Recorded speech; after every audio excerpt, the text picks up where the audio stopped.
పిల్లలు పేరెంట్స్ మెచ్చిన university సంకల్ Chand Patel university Gujarat.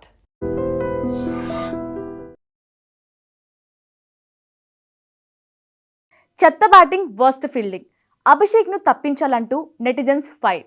World cup లో టీమిండియా ఓపెనర్ అభిషేక్ శర్మ ఇంకా గాడిలో పడలేదు. పసికూనా జింబాబ్వేపై హాఫ్ సెంచరీతో ఫామ్లోకి వచ్చినా అది ఒక్క మ్యాచ్కే పరిమితమైంది. సెట్ అయ్యాడు, ఇంకా పరుగుల వరద పాటిస్తాడు అనుకుంటే మళ్ళీ తన ఫామ్తో జట్టుకు పెద్ద తలనొప్పిగా మారాడు.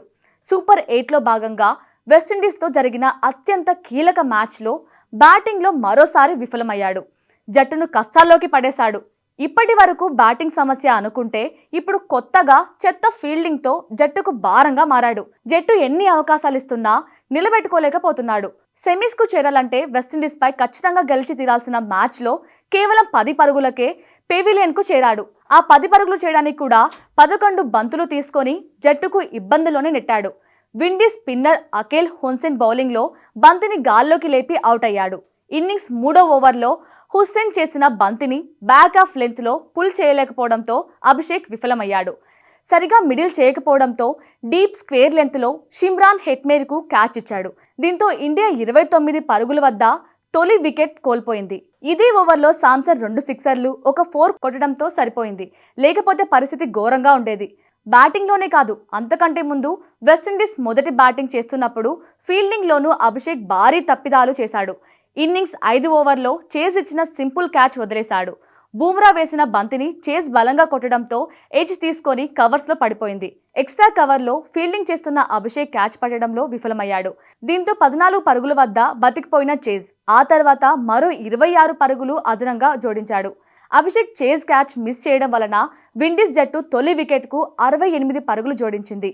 ఒకవేళ అప్పుడే క్యాచ్ పట్టి ఉంటే 34 పరుగుల వద్ద విండీస్ తమ తొలి వికెట్ను కోల్పోయి ఉండేది. ఇక ఇన్నింగ్స్ 19 ఓవర్లోనూ రోవ్మెన్ పావెల్ క్యాచ్ను మిస్ చేశాడు.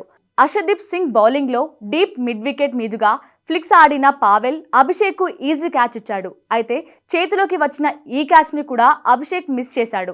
అభిషేక్ ఫీల్డింగ్తో డగౌట్లో ఉన్న టీమిండియా యాజమాన్యం తీవ్ర అసంతృప్తితో కనిపించింది. ఫీల్డింగ్తో విమర్శలు మూటగట్టుకున్న అభిషేక్ బ్యాటింగ్లోనూ ఘోరంగా విఫలమై జట్టుకు మైనస్గా మారాడు. ఈ మ్యాచ్లో ఇండియా గెలిచిన అభిషేక్ మాత్రం పీడకలగా మారింది.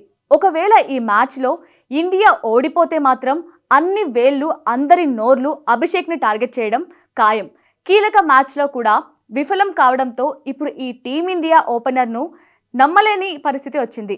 ఇంగ్లాండ్ లాంటి పటిష్టమైన జట్టుతో సెమీస్లో ఆడాల్సి ఉంది. ఈ మ్యాచ్లో అభిషేక్ను తప్పించాలనే డిమాండ్స్ వినిపిస్తున్నాయి. అభిషేక్ స్థానంలో రింకు సింగ్ను తీసుకోవాలని, కిషాన్, సామ్సన్ను ఓపెనింగ్కు పంపాలని ఫ్యాన్స్ సోషల్ మీడియాలో తమ అభిప్రాయాలు చెప్పుకుంటున్నారు. మరి సెమీఫైనల్లో అభిషేక్ ప్లేయింగ్ 11లో ఉంటాడా లేదా? ఈ విషయంలో టీమిండియా ఎలాంటి నిర్ణయం తీసుకుంటుందో చూడాలి.